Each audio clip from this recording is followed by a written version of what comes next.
Dr. Yuna Kim floated through the narrow corridor of the research station, her magnetic boots clicking against the metal floor with each careful step. The artificial gravity felt weaker today, though she knew it was probably just her nerves. 3 days had passed since they discovered the ancient ship drifting in the void, and something about it made her skin crawl. The derelict vessel hung in the main docking bay, like a giant crystal flower. Its walls were smooth and clear, almost like glass, but they pulsed with a soft blue light that hurt to look at for too long. The ship was massive, easily twice the size of their research station, yet it made no sound at all. Even the usual hum of power systems was absent.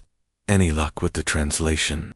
asked Commander Jae-Yon Park as he joined her at the observation window. The older man had been with the Galactic Coalition for 15 years, but Yuna could see worry lines around his eyes that hadn't been there yesterday. "Nothing useful," she replied, holding up her data pad. "The symbols keep changing. Every time I think I understand one, it shifts into something else. It's like the ship doesn't want us to read it." Down in the docking bay, Dr. Minho Lee and his team were setting up their equipment. The xenorchaeologist had been excited about this discovery from the moment they detected it. He claimed it was older than anything in their databases, possibly from a civilization that died out millions of years ago. Yuna watched as the alien members of their team gathered around the ship's entrance. There was Kexthara, a tall blue-skinned Eltarian with golden eyes and elegant head crests.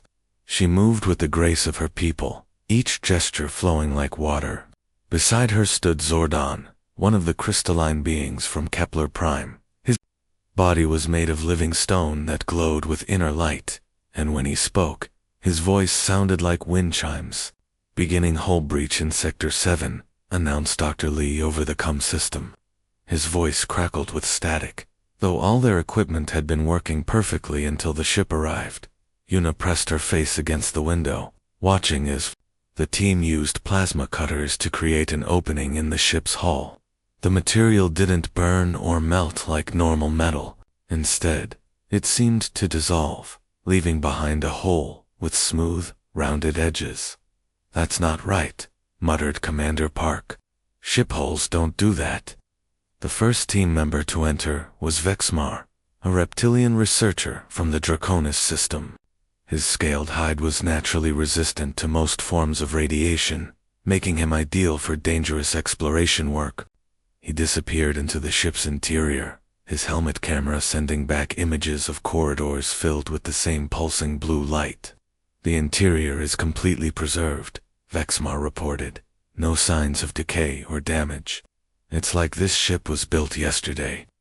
More team members followed him inside. Yuna counted 8 aliens total, all from different species, all experts in their fields. She was supposed to join them for the second wave of exploration, but Commander Park had ordered her to stay behind and monitor from the station. "I'm reading some kind of energy signature from the central chamber," reported Dr. Lee. "The walls here are covered in crystal formations. They're beautiful, but they're giving off radiation I've never seen before."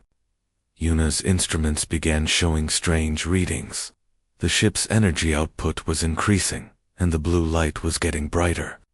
"Minho, you should get out of there," she called over the comm. "Something's changing." "Just a few more minutes," he replied. "I think these crystals are some kind of data storage system. If I can extract samples, we might be able to learn about the species that built this ship." Through the window, Yuna watched the crystalline formations inside the ship begin to crack. Thin lines appeared across their surfaces, spreading like spider webs. Then, with a sound like breaking glass, they shattered completely. A cloud of glittering dust filled the ship's interior, sparkling in the blue light like tiny stars. The dust seemed to move with purpose, swirling through the corridors and flowing toward the breach in the hull. "Containment breach," shouted Commander Park into his communicator. "All teams evacuate immediately." But it was too late. The dust had already reached the docking bay, spreading through the station's air filtration system faster than anyone could react. Emergency alarms began blaring, and blast doors slammed shut, but the microscopic particles passed through every barrier, as if it weren't there. Within hours, the first symptoms appeared. Kextera collapsed during dinner, her golden eyes losing their shine as she struggled to breathe. Sordin's inner light began to flicker like a dying flame.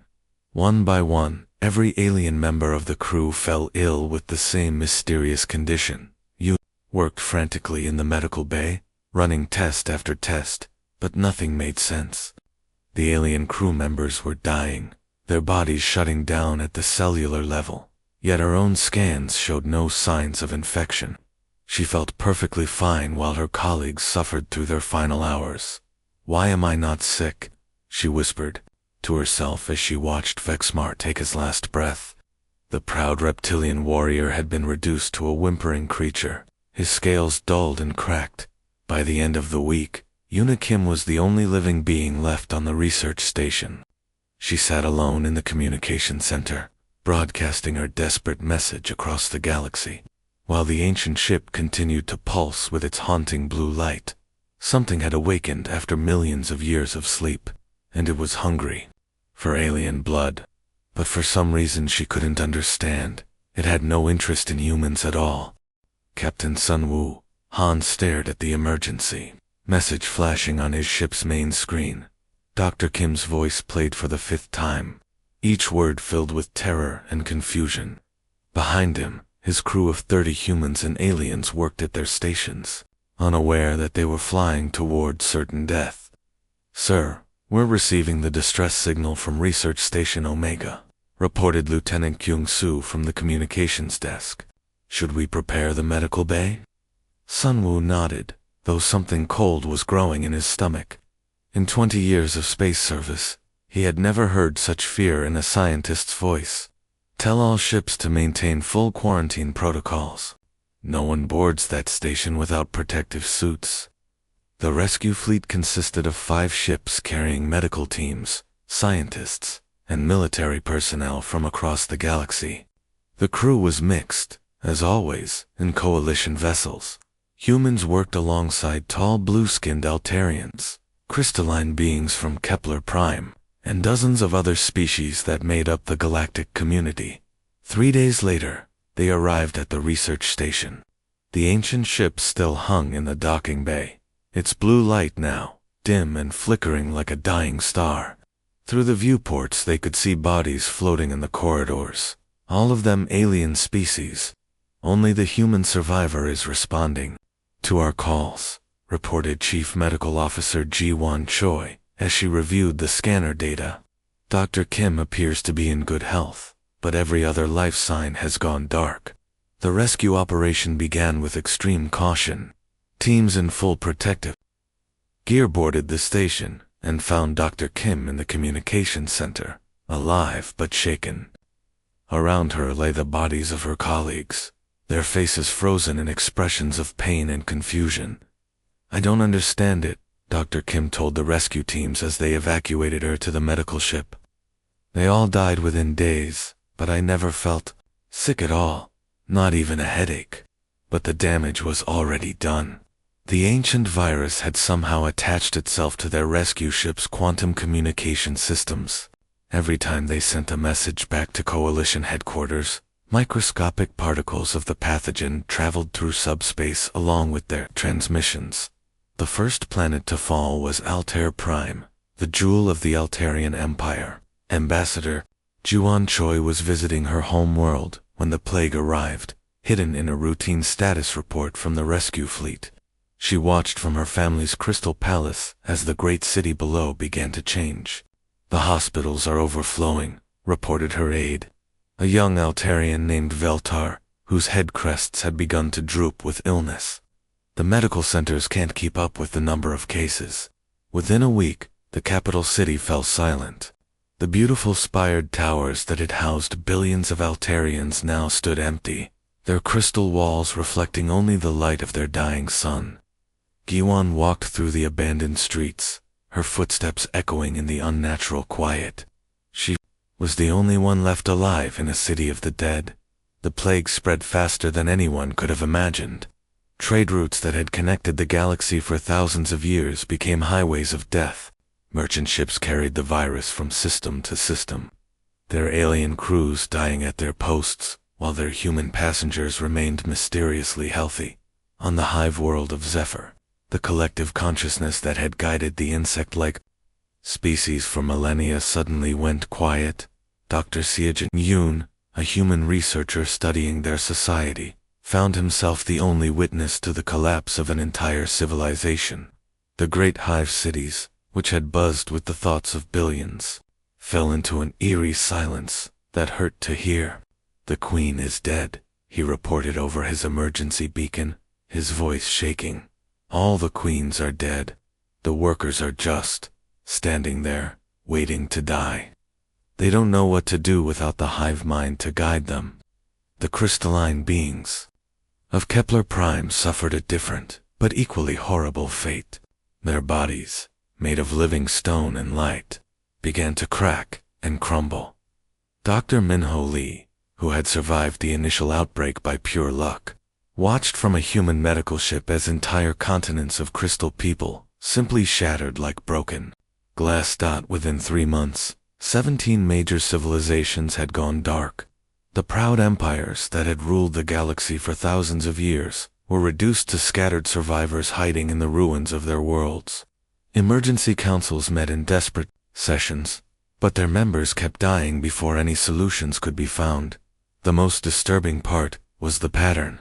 Every alien species, no matter how different their biology, died in exactly the same way. Their cells would break down, their organs would fail, and they would perish within days of exposure. But humans, the youngest and supposedly weakest members of the galactic community, remained completely unaffected. Suspicions began to grow among the dying civilizations. How convenient that the only immune species had been present when the ancient ship was discovered. How strange that human colonies reported 0 casualties while their neighbors died by the billions. "They did this to us," whispered the last surviving member of the Draconis Council, as he lay dying in a hospital bed. "The humans... They planned this." Lieutenant Kyung-soo, now helping to coordinate refugee efforts, heard these accusations with growing horror. "We're trying to help," he protested to anyone who would listen. "We didn't know this would happen." But his words fell on deaf ears. As the galaxy burned around them, humans found themselves not as heroes or villains, but as the unwilling inheritors of a dying civilization.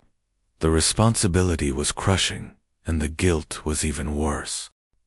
President Narration stood in the emergency council chamber, looking out at the nearly empty seats where representatives from hundreds of worlds once sat. Only 12 alien delegates remained alive, their faces gaunt and tired from months of watching their civilizations die. The rest of the council was now filled with humans who had never wanted this responsibility. "The final numbers are in," announced Dr. Jimin Kong, his voice heavy with exhaustion. He had been working without sleep for weeks, trying to understand why humans alone had survived. Of the galaxy's 47 major civilizations, only scattered survivors remain. We estimate less than 1% of the non-human population is still alive. The silence in the chamber was deafening. These were numbers too large to truly understand.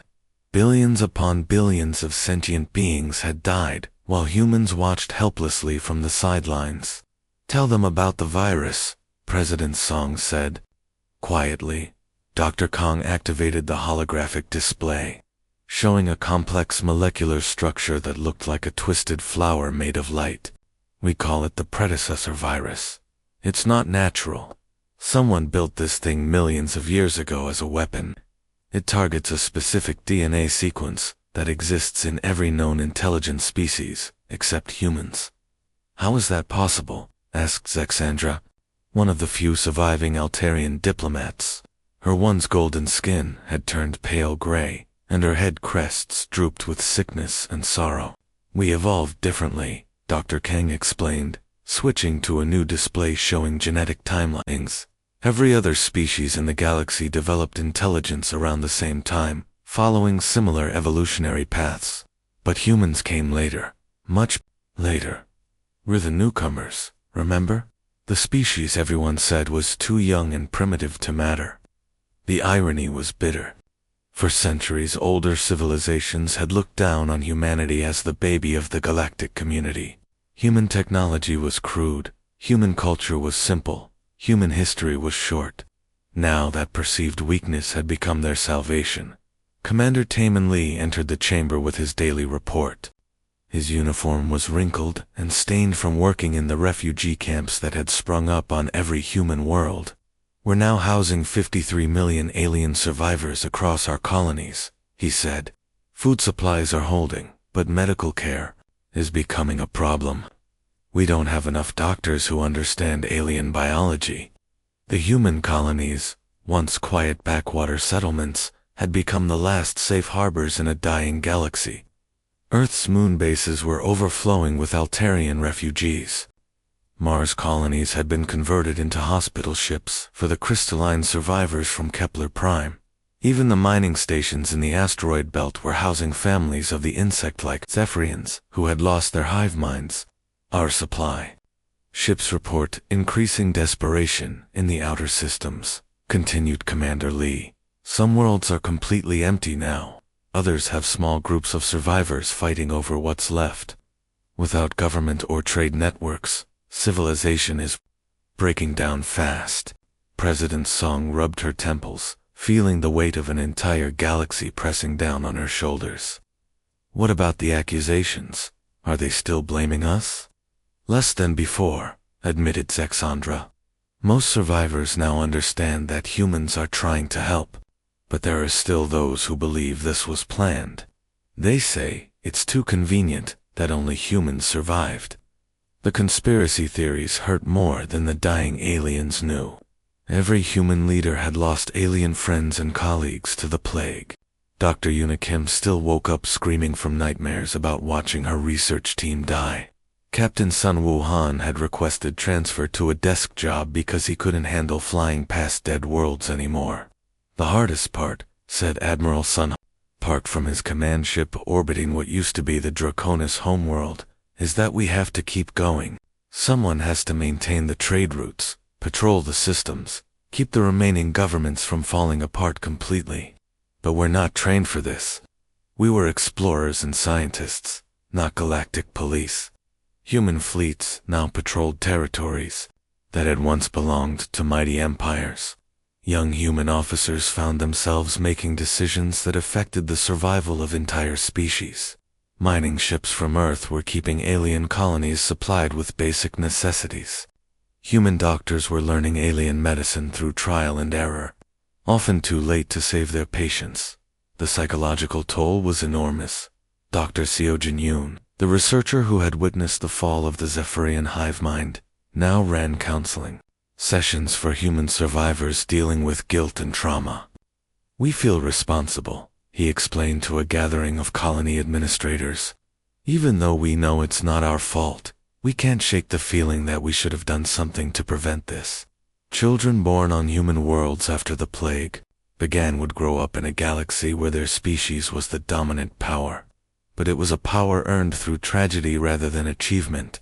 Schools were already changing their curriculum to include lessons about the lost civilizations and the importance of remembering what had been destroyed. We never wanted to rule the galaxy, President Song said to her cabinet during one of their late-night planning sessions. We just wanted to be part of it. Now we're all that's left, and everyone expects us to have the answers. The burden was crushing, but there was no choice but to carry it.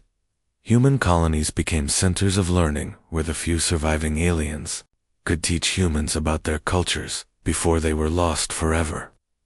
Human engineers worked to maintain ancient alien technologies they barely understood.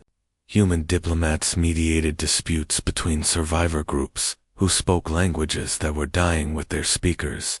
As the months passed, it became clear that the old galaxy was gone forever. In its place, something new would have to be built, with humans as its reluctant foundation.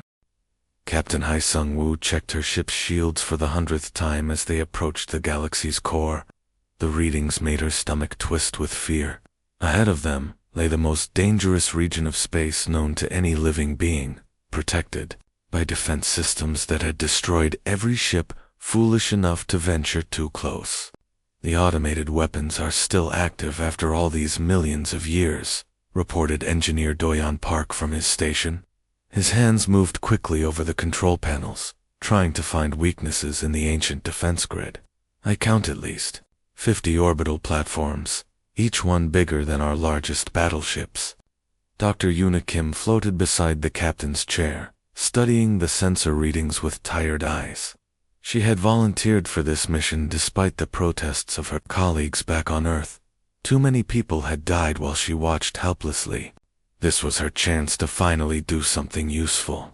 The energy signatures match what we found in the research station, she said quietly. If there's a cure anywhere in the galaxy, it's on that planet down there. The planet hung before them like a jewel made of crystal and metal. Even from this distance, they could see the ruins of massive cities that had once housed billions of beings. Towers reached toward the sky like frozen lightning, their surfaces covered in the same strange symbols they had found on the derelict ship. Beginning our approach, announced Captain Wu. Everyone hold tight. We get one chance at this. The ship lurched forward, diving toward the planet's surface as defense drones swarmed around them like angry insects. Plasma bolts lit up the darkness, missing their hull by mere meters. Doyen's modifications to their shields held, but barely. Hull temperature rising fast, called out Navigator Yemen from the back of the bridge. We can't take much more of this. Dr. Minho Lee, who had somehow survived the original outbreak, through pure luck, watched the surface of the planet grow larger on their screens. Look at those cities, he whispered in amazement. They built on a scale we can barely imagine. What kind of beings were they? The ship shuddered as another plasma bolt grazed their starboard side. Warning lights flashed red across the bridge, and the smell of burning electronics filled the air. They had maybe 5 minutes before their shields failed completely. There, shouted Dr. Kim, pointing at a massive structure near the planet's equator. That building, it's different from the others. The energy readings are off the charts. Captain Wu pushed their ship into a steep dive, racing toward the structure as defense drones closed in from all sides. The building was enormous, easily the size of a small city, with walls that seemed to be made of the same crystalline material as the derelict ship. They crashed more than landed, their ship skidding across a landing platform that had been designed for vessels 10 times their size.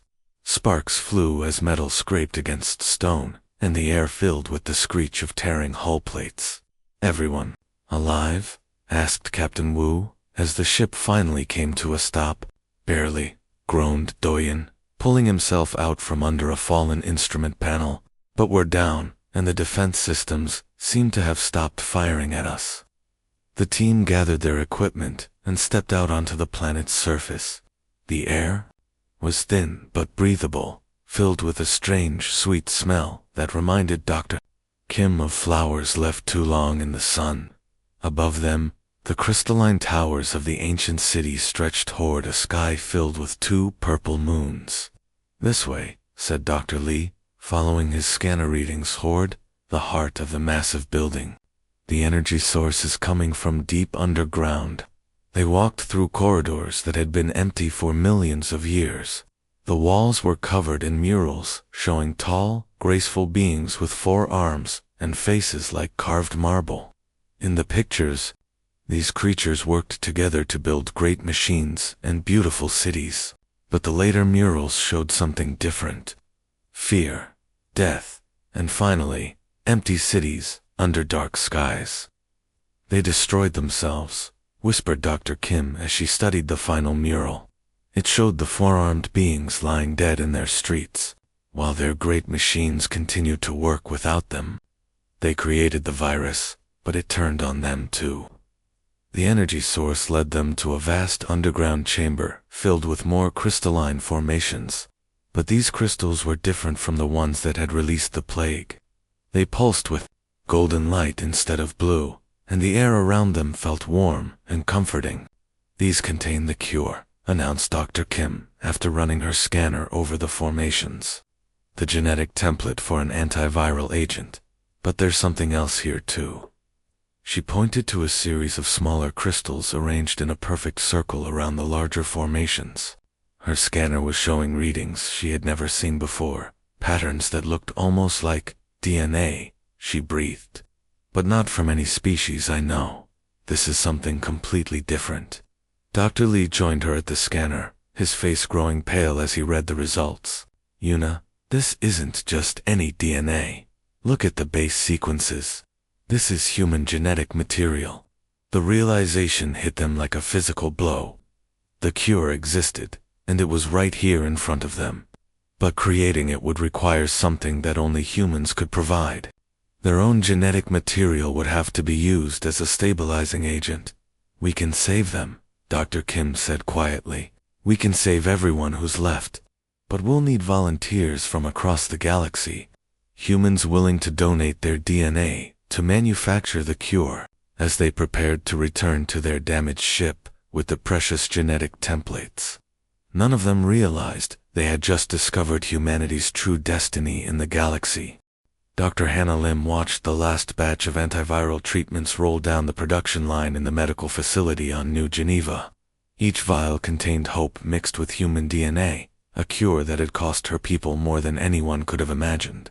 The manufacturing process required genetic material from human volunteers across the galaxy, and millions had answered the call without hesitation.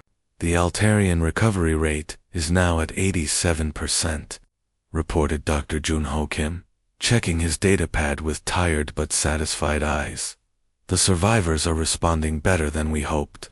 Their golden skin is returning, and their head crests are growing back stronger than before. Through the medical center's large windows, Hannah could see the rebuilt city stretching toward the horizon, where once there had been refugee camps filled with dying aliens. Now there were proper housing blocks, schools, and community centers. The Altarian children played in the parks alongside human kids, their laughter echoing through streets that had once been silent with grief. President Nari Song arrived for her weekly inspection, her face showing the weight of 3 years in office during the galaxy's darkest period. She was older now, with gray streaks in her hair that hadn't been there before the plague began. But her eyes still held the determination that had carried humanity through its greatest challenge. How are the Zephyrian colonies adapting? She asked as they walked through the treatment center. Better than expected, replied Hannah. Without their hive mind, they're learning to think as individuals for the first time in their species' history. It's frightening for them, but also exciting. Some of them are becoming artists and poets. Others are studying human philosophy. The changes went beyond simple recovery from the plague.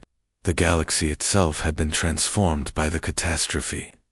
Ancient power structures that had existed for thousands of years were gone forever. The proud Altarian Empire, the collective consciousness of the Zephyrians, the crystal cities of Kepler Prime, all of it had crumbled in a matter of months. Admiral Sunho Park, now commander of the peacekeeping forces that maintained order across the galaxy, understood this better than most. His ships patrolled former Empire territories, but they weren't there as conquerors. They were there as protectors, helping new governments form and ensuring that trade routes remained open. We could have taken everything, he told his officers, during their morning briefing aboard his flagship. When the old empires fell, we had all the ships, all the weapons, all the infrastructure. We could have declared ourselves the new rulers of the galaxy. But we didn't, replied Captain Sun Wuhan, who had been promoted after his heroic efforts during the early days of the plague. That's not who we are. Instead, humanity had chosen a different path. The new Galactic Accord was built on principles that would have seemed impossible during the old regime. Species that had once been enemies now worked together in councils where every voice carried equal weight. Humans served as mediators and advisors, but they didn't rule from the top down. In the meeting halls of the new government, former Ambassador Ji Wan Choi worked alongside survivors from dozens of species to draft laws that would prevent another catastrophe. Her experience as one of the few Altarian survivors had taught her valuable lessons about cooperation and trust. The old way led to disaster, she explained to a group of young human diplomats. Each species focused only on their own interests, their own territories, their own people.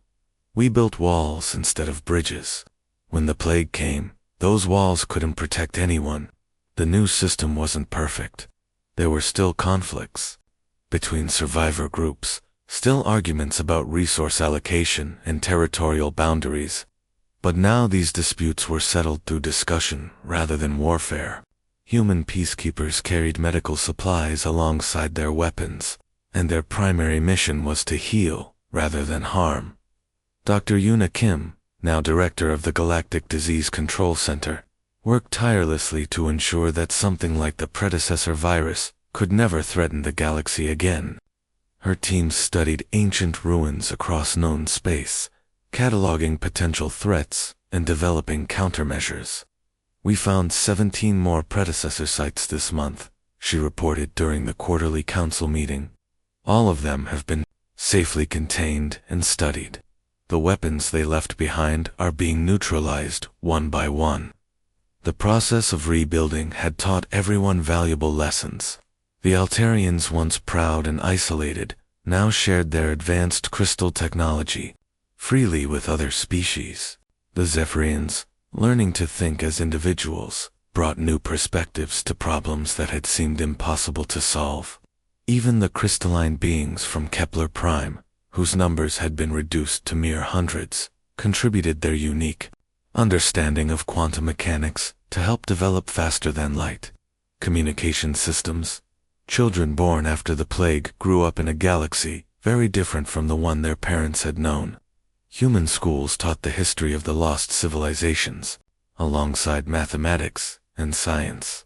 Alien children learned human languages, while their human classmates studied the art and literature of species that had nearly gone extinct. Commander Teeman Lee, now director of the Refugee Integration Program, watched a group of mixed species, children playing in a park on Mars. They don't see the differences the way we do, he observed. To them, having 4 arms or crystal skin or golden eyes is just normal.